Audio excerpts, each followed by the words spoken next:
Ladies and gentlemen, welcome to another episode of Media Watch. I'm your host, Dr. Savvy. Now, every week we have fantastic guests, and we've got a fantastic guest this week. But let's just quickly explain to you the format of the show. We're back to a regular format, and that is that we take a major headline from the week, we look at a number of headlines from around the world, and we discuss it together. So, back to my guest. We try and bring people in from industry, leading lights. That's a good compliment for you, isn't it? Leading light. Thank you. This week we've got Vikram Grewal. He's been on the show before as financial analyst. I won't steal his thunder. He'll tell us more about what he's doing right now. I think you changed your job last year, didn't you, at some stage? Yeah. But tell us all about what you're doing, and welcome to the show as well. Thank you for having me back on. Previously I was more in the financial analyst region of being a derivatives analyst, but now I'm more working with portfolios and portfolio analysts, particularly in the property funds within legal in general.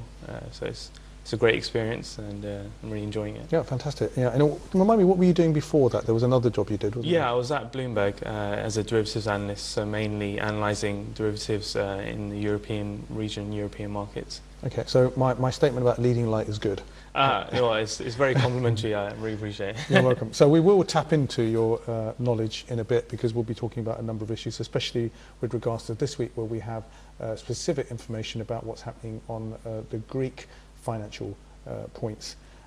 Let's start off with the first news of the week in terms of the terrible news.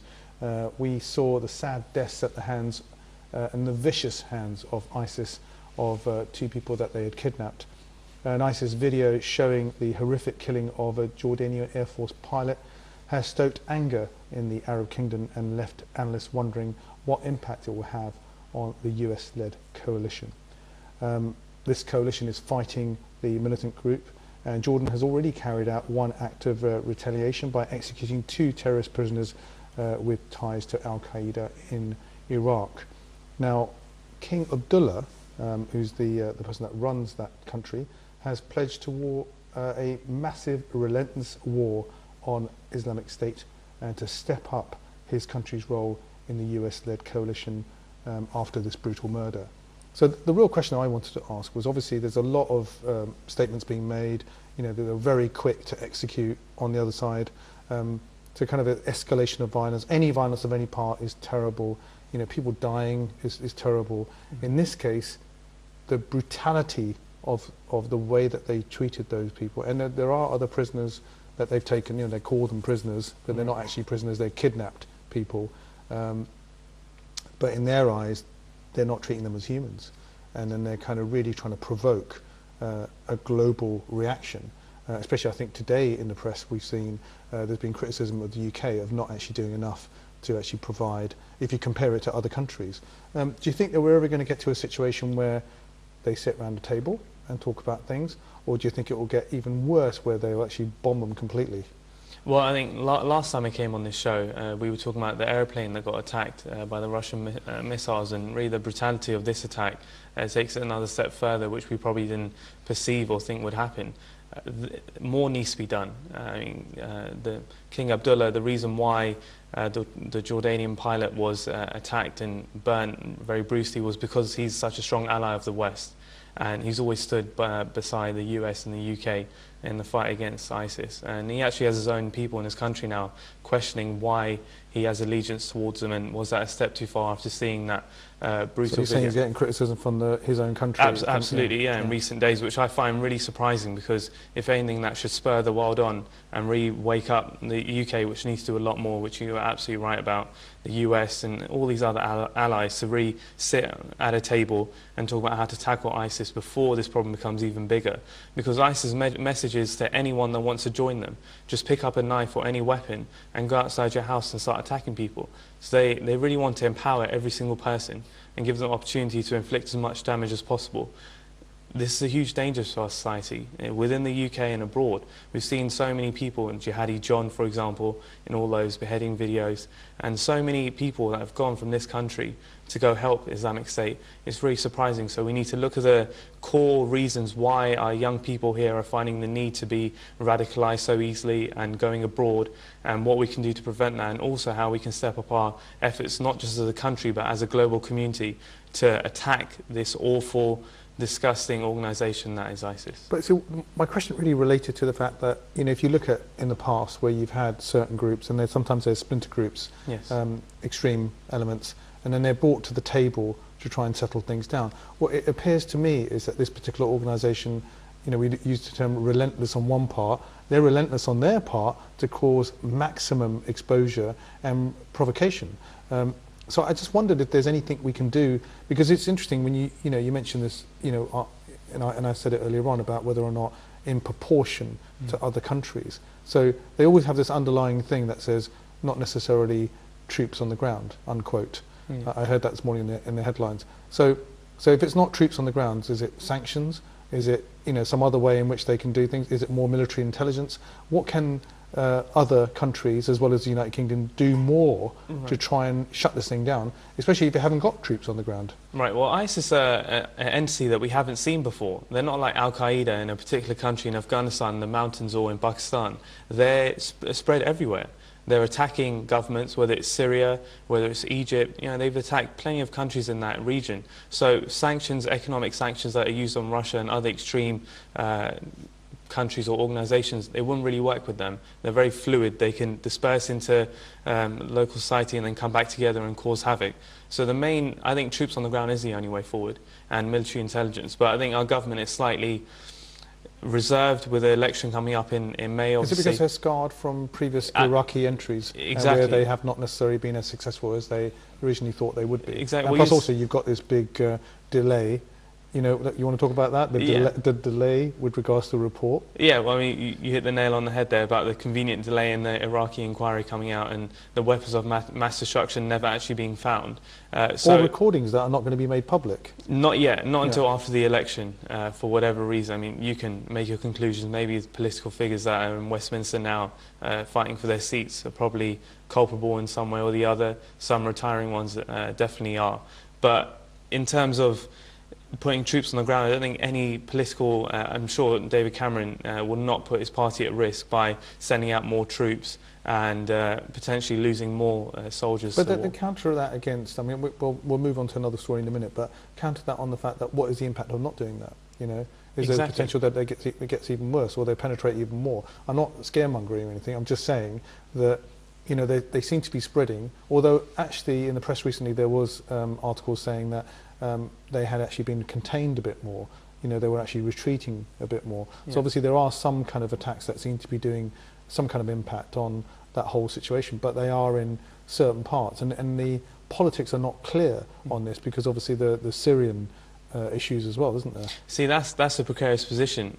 The US and the allies, they wouldn't necessarily want to give President Assad and Syria all the weapons they need to attack ISIS, because if they finish them off, then what? Assad was essentially a nuclear opposition and a dictator against the West with North Korea and so forth. So if you empower him with all these weapons to tackle the problem that he has at his doorstep, what about after that? And that's exactly why we've seen the UK being very reserved, the US, but now I think Jordan will really have to be offensive because obviously they're closer to them, and there has to be a reaction, which I think King Abdullah is absolutely correct about.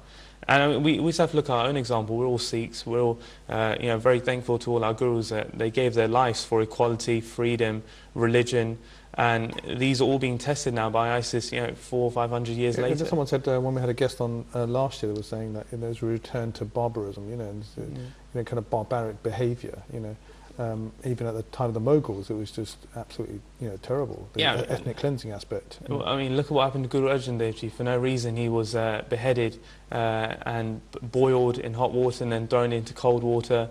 And Guru Tegh Bahadur Ji, I mean, the list goes on of our gurus and what they went through. And all Sikhs, we should be proud of that, because despite... Guru Tegh Bahadur was beheaded. Guru Tegh Bahadur was beheaded on a tava. And we have to really be proud of all these torturous things that they went through. I feel a lot of pain when I read all these books and read about the history, but you don't know where you will go forward unless you know where you were from.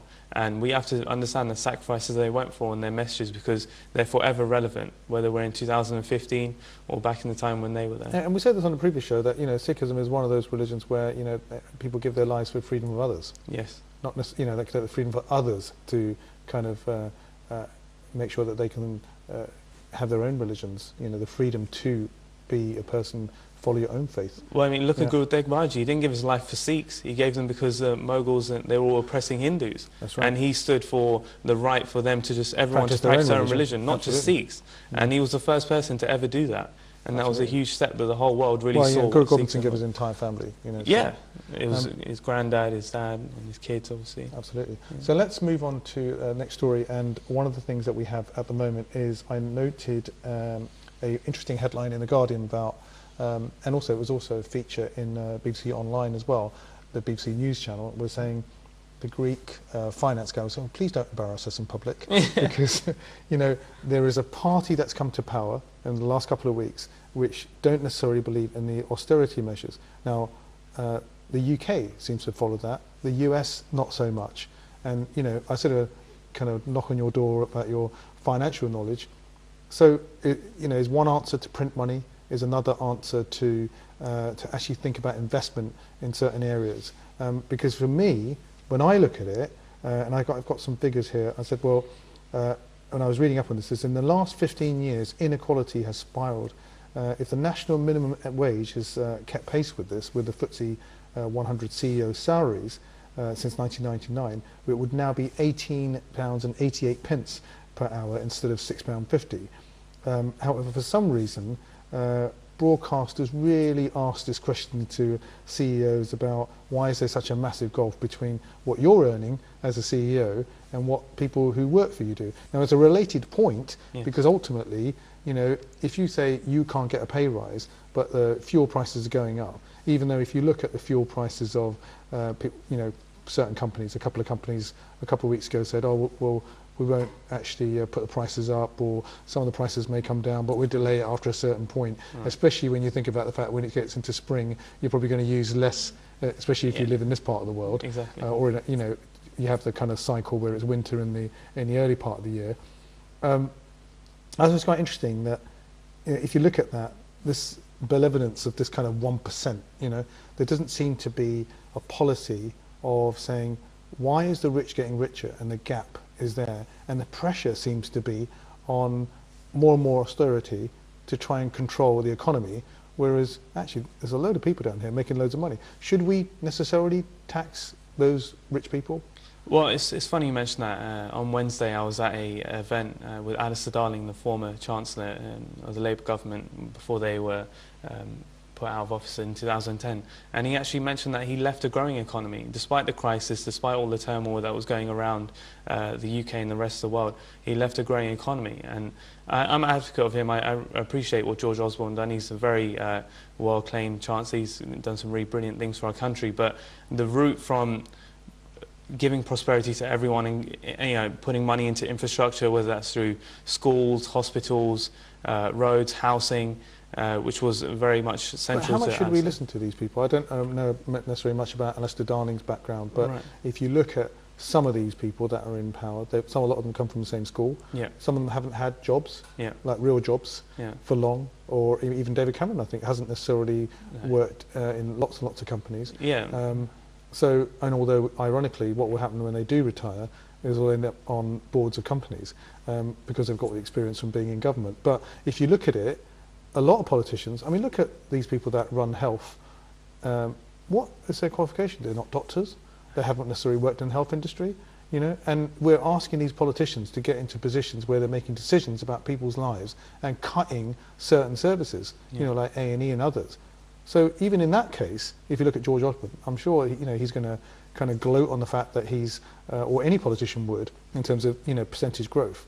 But ultimately, have they got the experience to say that this formula works, that austerity works? Because I can see by the TV programs that are out there that there's just too much what they call benefit, the kind of the benefit porn, which is a horrible word they're using. Oh, look at that person, they've got benefits. Let's make a documentary about them. Because people sit back and they go, oh, well, that person's poor, aren't they? So That's a negative impact, isn't it? It's a very negative impact, and your point about austerity is absolutely right. How can you be cutting people's wages? I mean, look at the doctors and nurses that work and working endless hours and even overtime that's not being paid for just to keep our hospitals running, and they're even at crisis point despite all that extra help, and they just about got a 1% increase. MPs are getting a higher increase than that, and you're absolutely right. I work in the city. I work with people that earn vast sums of money. And you really think that, do these people deserve it compared to those kind of people? And there's obviously something wrong in the system. We have a government that is ideologically cutting the public sector. If the Tory government was re-elected, George Osborne has already said with his austerity plans that he would look to cut 50 billion out of the public sector after the election. But what would be the alternative? Would the alternative be that the accusation, I'm trying to make sure that we see both parts here, would the accusation be that Labour wouldn't necessarily raise something called the mansion tax?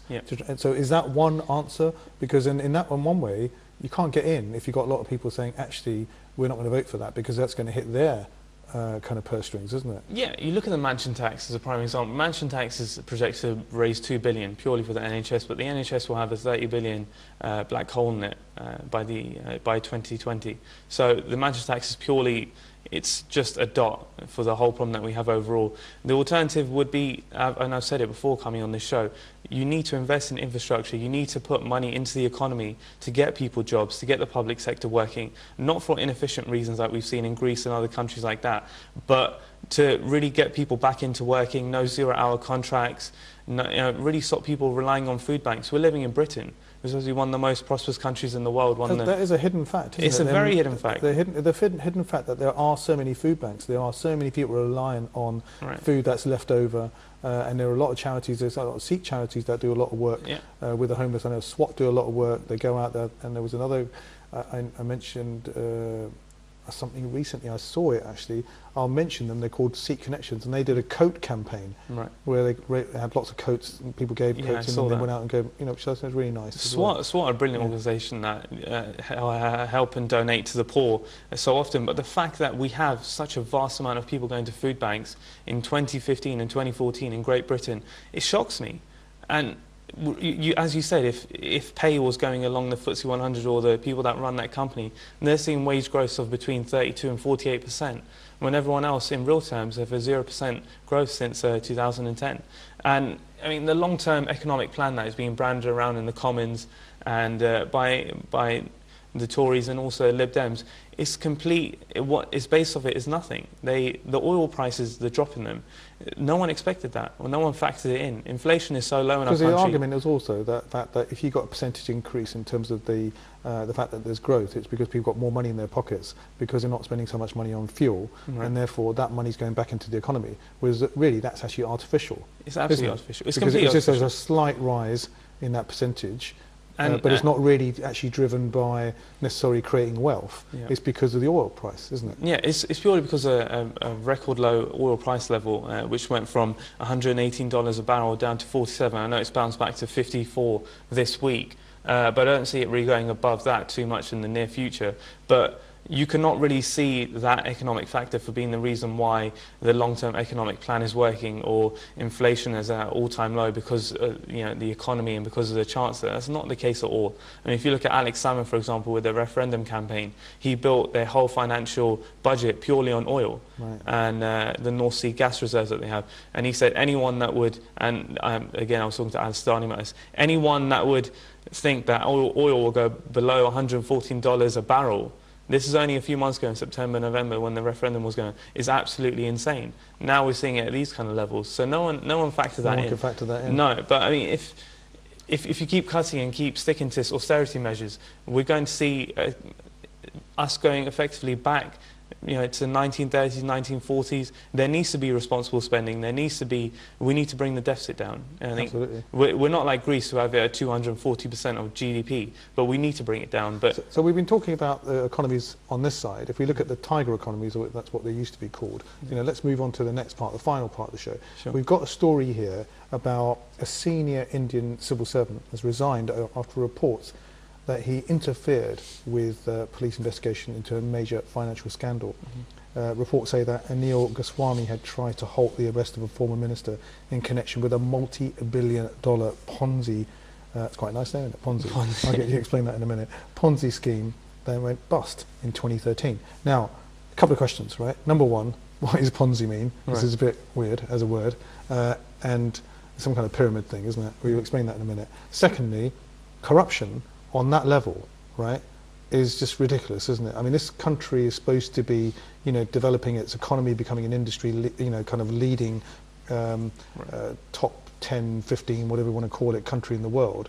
Still, there's corruption at the heart, not necessarily in its politicians, but also with the civil service, similar to the UK, that are supposed to support the politicians as well. Right. So to your first point, the Ponzi scheme, it originated from a man with the surname Ponzi, and it's about a pyramid scheme where the man at the top lends money to the second person, and they to pay him back their interest payments. It's almost, you could say, it's peer-to-peer lending, but to pay him back, he'll introduce someone else into the scheme. So he's A introduces B and C. B and C give the funds to him, he pays it to the guy at the top, and so forth. And you see it going down and down. The top's getting They're getting all the interest. cream. Everyone takes a cut from the top down. So you see that the man at the top accumulating huge amounts of wealth. And the people, they have to introduce more people into the scheme, otherwise they'll have to pay all the money. So that's what the Ponzi scheme is. In terms of with India, we've seen India, since there's been a change in government, there has been a move to really hint towards getting corruption out of India, but how can you get corruption out of a country that has legalized it for so many years? In India, it doesn't matter what area you're in, whether you're in a hospital, or you see the police, or you see civil servants, or the government officials. Corruption is absolutely everywhere there. Corruption is everywhere. I mean, if you look at Greece, for example. I'm not saying that corruption is not necessarily in kind of Western economies either. Yeah. I mean, obviously here is, you have people trying to block things, Yeah. But there's corruption all across. Some of it's a little bit institutionalized as well. Yeah. You could argue that, trade with weapons, between countries where you shouldn't be talking to them anyway, but they're selling weapons. Yeah. But your point about corruption is what? Is it saying that it's there and it's here? What do you mean by that? Corruption, all I'm saying is that things don't change in one day. If you have a Prime Minister and a government that are really trying to change India and bring it to the stage where it should be, on equal par with the highest caliber of economies in the world, and really communicating their successes about their diversity and what they have to offer to the world in terms of exports, and they have been doing that recently. They need to make their civil service, their government, a lot more clear and transparent, not just for their outer world, but for themselves. Yeah, but we've heard this kind of story for years, haven't we? And every government has tried to do it, and some governments have made some progress. I always find it funny that there's loads and loads of computers, Yeah. but are the computers actually replicating the manual systems that are out there, or have they created even more complex procedures, to actually make something a bit more efficient? Because in theory, if you put it into a computer, you shouldn't be able to hide it. But we know that there are situations where there's money stashed in other countries, don't we? Right. We know there's people who buy land, and there's one value of the land, and there's another value which is a kind of hidden ledger that says what it's really worth. So in a way, people don't pay their taxes no matter what country you're in. You can't invest back into the infrastructure, can you? Right. I mean, there's an IAS officer case of his, Vijay Pandey, in September 2014, where the Supreme Court actually voted for and unanimously said that any civil servant that stands up is a whistleblower, that the phrase that's being used these days, and talking about corruption within the government and around the civil service, they should be protected from their job and not come under scrutiny or any disciplinary. So if you're a whistleblower, you're not going to get in trouble. Absolutely. And I think that's the first time where I really stood up and I thought, India is trying to change. And it's not just the politicians that are pushing it, one or two populists. Some people say Modi, he might talk a certain way, but well, he's my not worry acting. would be the timeline associated with this. Sometimes there isn't enough time in that kind of 5 or 6 years or whatever they get, or if they get kind of deposed or lose a particular act, the kind of momentum starts behind a particular campaign, and it's been an entire year trying to campaign for a new government, and then they come in and change things, or there's a coalition. So you don't get a constant, you get kind of, it's disruptive, but it's disruptive in the wrong sense, not disruptive in the right sense, Right, well, I'm not a betting man, but I definitely put a lot of money on Modi being the Prime Minister for the long term in India, or the BJP generally because of the mess But that the Congress statistically, Party if you made. look at it in the past, that hasn't necessarily been the case. It's not as been long term. But then back to that case about Vijay Pandey, he was actually in an organisation with a huge movement that was against money being offshore in India and almost black money taken from the Indian people and put in Switzerland and all these. A lot of countries have done that, haven't they? And you're going to look at the Egyptians have done that. Exactly, in terms of and the people who run that country. The interval between that case and then Modi coming out in America at Madison Square Garden and saying that we need to bring the money back to India, back to the Indian people that deserve it. When those both events correlated, then you know that India is really trying to move for change, but these things will take time. Well, things will take time, and time will tell. And we thank you for your time. No. I really appreciate it very much. Coming and giving us your fantastic expertise in terms of finance side. I hope you're not too tired. I've been to work all day and then coming and actually joining us on the show. It's always a pleasure. Thank you very much. Really appreciate it. Well, we hope you enjoyed the show this time round. We try and bring some fantastic guests every week, and we try and cover off the news. And we hope you enjoy it. And if you want to send me an email, you can do that at info@seekchannel.tv, or why not look at the Twitter hashtag, which is MediaWatch, hashtag MediaWatch. So until next time, we look forward to seeing you again. Waheguru Ji Ka Khalsa, Waheguru Ji Ki Fateh.